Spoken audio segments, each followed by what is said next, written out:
Ndetje, mirë se keni ardhur. Nga Prishtina Tiket. Ata që më ndjekën në familja jonë, Prime Vere, din që jam konsumatorja e rregullt. A e kam një medalje shqipe? Patjetër, tartë. Në numër 10. Jam edhe konsumatore e edukune, nuk kam bërë shehra asnjëherë, si më vënu asnjëherë. Si ju shërbejmë juve, edhe gjithë pasagjerë tjerë. Shqipe, për ata që po na ndjekin, Prishtina Tiket tashmë është emër i njohur, por pse jo të informojmë sa destinacione keni tani? Për momentin Prishtina Tiket ka 26 destinacione. Çdo ditë të gjitha. Në të gjitha. Po. Ajo që ka unë shpesh e përmeni edhe në emision është që të gjitha fluturime janë shumë komode, edhe stewardeskat, edhe stewardesët janë shumë mikpritës, edhe ta japin ndjesi në një fluturimi të qetë. Prishtina Tiket me siguri gjithmonë menon për më të mirën e konsumatorëve.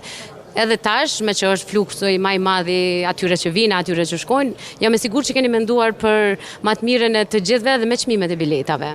Po, Prishtina Tiket çdo herë ka zbritje për secilin pasagjer, ata vazhdimisht udhtojnë, po edhe tjerë është i hapur çdo herë për secilin. Absolutisht. Cilat janë, ti themi, disa prej destinacioneve kryesore që ka mas shumë të fluturime? Zvicra dhe Gjermania. Zvicra dhe Gjermania. Pse atje ka më shumë shqiptar? Patjetër. Ta shtregom Shqipe më shumë ka që shkojnë, sepse liberalizimi vizave ka mundësu edhe këta, që shkojnë për me vizitu familjarët shtetet atje, apo edhe diaspora që vinë? Ta shëshboj e njëjtë. E njëjtë.